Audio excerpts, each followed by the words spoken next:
10 मुहर्रम के दिन हर एक इमाम हुसैन के कदमों पे कुर्बान हो रहा था और ये मंजर देखने के लिए तमाम आलमीन के फरिश्ते करबला के मैदान तक आ पहुँचे। कभी इमाम हुसैन से जमीन मुखातिब होके कहती है कि ऐ हमारे आका, हमें हुक्म दे, हम अभी फट जाएं और इस पूरे लश्कर को फिन्नार कर दे। तो कभी आसमान चीख के कहता है ऐ मेरे हुसैन, हमें हुक्म दे। तो कभी जाफर जिन मुख्तलिफ जिन्नात के साथ दस्ते अदब को जोड़ के कहता है ऐ मेरे मौला, मुझे हुक्म दे कि इस फौज यजीद को फिन्नार कर दूं। इमाम हुसैन तमाम अंबिया, औलिया, फरिश्तों और जिन्नात से कहते हैं ये सब्र का इम्तिहान है।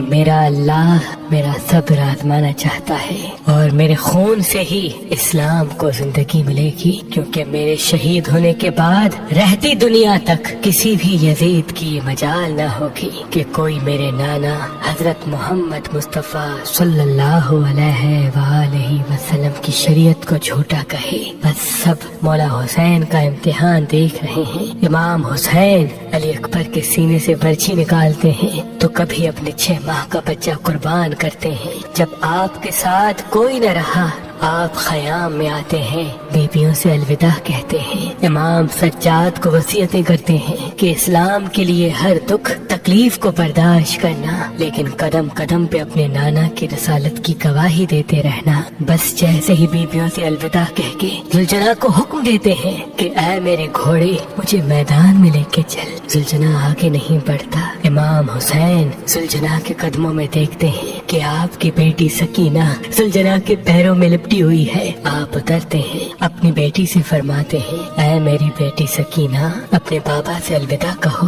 बीबी सकीना फरमाती है बाबा, सुबह से लेके अब तक जो मैदान में गया वो वापस नहीं आया। इमाम हुसैन फरमाते हैं ऐ मेरी बच्ची, हमारे खून से तुम्हारे नाना का दीन बचेगा, सब्र करो। आप यतीमी का पुरसा देते हैं और मैदान में आके बावाज़े बुलंद फरमाते हैं ऐ लोगो, मैं रसूलुल्लाह का नवासा हुसैन हूँ, फातिमा का बेटा, अली का लाल। मैं वो हूँ जिसके लिए अल्लाह के रसूल बार बार फरमाते थे कि हुसैन मिन्नी वाना मिनल हुसैन। मेरा खून रसूलुल्लाह का खून है, मेरा गोश्त रसूलुल्लाह का गोश्त है। क्यों मुझे कत्ल करना चाहते हो? क्या मैंने शरीयत में कोई तरामीम की है? किसी इंसान का हक गस्ब किया है? क्यों मेरे बच्चों को मारा है? क्यों 3 दिन से हमें प्यासा रखा है? फौज यजीद एक आवाज में कहती है कि हम सब तुझे तेरे बाबा अली के बुग़्ज़ में कत्ल करना चाहते हैं। फिर आप फरमाते हैं आज जो इस्लाम का परचम तुम हाथों पे बुलंद करके खड़े हो,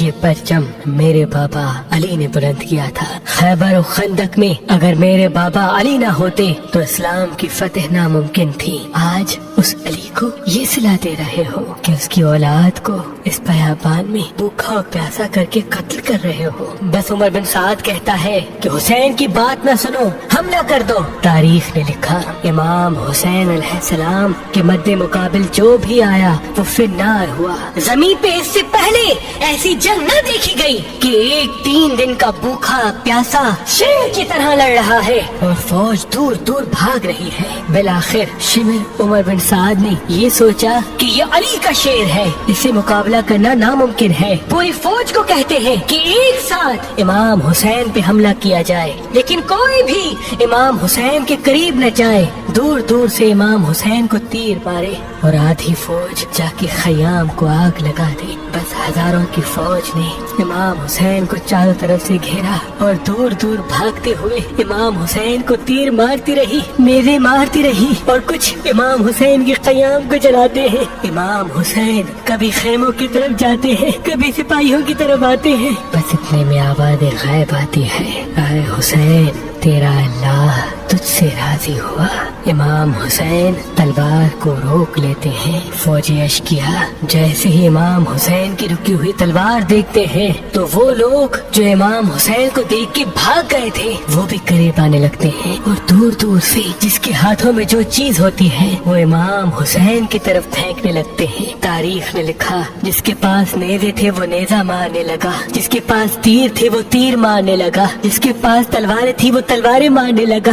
جس کے پاس مارنے کے لیے کچھ نہ تھا، وہ کربلا کی گرم زمین سے مٹی اٹھاتا اور امام حسین کی طرف پھینکتا۔ تاریخ نے لکھا آپ کے جسم پہ اتنے تیر تھے کہ آپ کا جسم مبارک دور سے نظر تک نہیں آ رہا تھا۔ آپ نے چاہا کہ آپ اللہ کے دربار میں سجدہ کریں۔ آپ اپنے آپ کو گھوڑے کی زین سے زمین کی طرف لے کے جاتے ہیں، لیکن آپ کے جسم مبارک پہ تیر اتنے تھے، نہ آپ زمین پہ تھے نہ گھوڑے کی زین پہ تھے، تیروں کے مسلح پہ تھے۔ یہ منظر تمام انبیاء دیکھ کے زارو قطار رو رہے تھے۔ بس جو بھی امام حسین کا سر کاٹنے کے لیے قریب آئے، امام حسین کے چہرے میں ان کو رسول اللہ کا چہرہ نظر آئے اور وہ چیخ کے دور چلا جائے۔ بس شمر نے کہا یہ کام مجھ سے ہونا ہے۔ بس شمر قریب آتا ہے، امام حسین کے سر سے امامہ اتارتا ہے، آپ کے بالوں میں ہاتھ ڈالتا ہے، چھری کو گلے پہ رکھتا ہے، پہلی ضرب چلاتا ہے۔ حضرت آدم علیہ السلام اللہ کے رسول سے فرماتے ہیں یا رسول اللہ آگے میں نہیں دیکھ سکتا۔ جیسے ہی دوسری ضرب چلتی ہے، حضرت نوح علیہ السلام فرماتے ہیں یا رسول اللہ آگے میں نہیں دیکھ سکتا۔ جب تیسری ضرب چلتی ہے، حضرت ابراہیم علیہ السلام فرماتے ہیں یا رسول اللہ میں نے تو اپنے بیٹے کی قربانی کے وقت ہی اپنی آنکھوں میں پٹی باندھ لی تھی، آگے میں نہیں دیکھ سکتا۔ بس ضرب چلتی رہی۔ ایک وقت ایسا آیا اللہ کے رسول نے آنکھیں بند کی اور فرمایا اے علی اب آگے میں نہیں دیکھ سکتا۔ بس ایک وقت ایسا آیا کہ امام علی نے بھی آنکھیں بند کی اور بی بی فاطمہ سے فرمانے لگے اے فاطمہ آگے میں نہیں دیکھ سکتا، اب تو جان تیرا بیٹا جانے۔ بی بی فاطمہ زہرا مقتل میں دیکھتی ہے کہ شمر مسلسل امام حسین کے گلے پہ خنجر چلا رہا ہے۔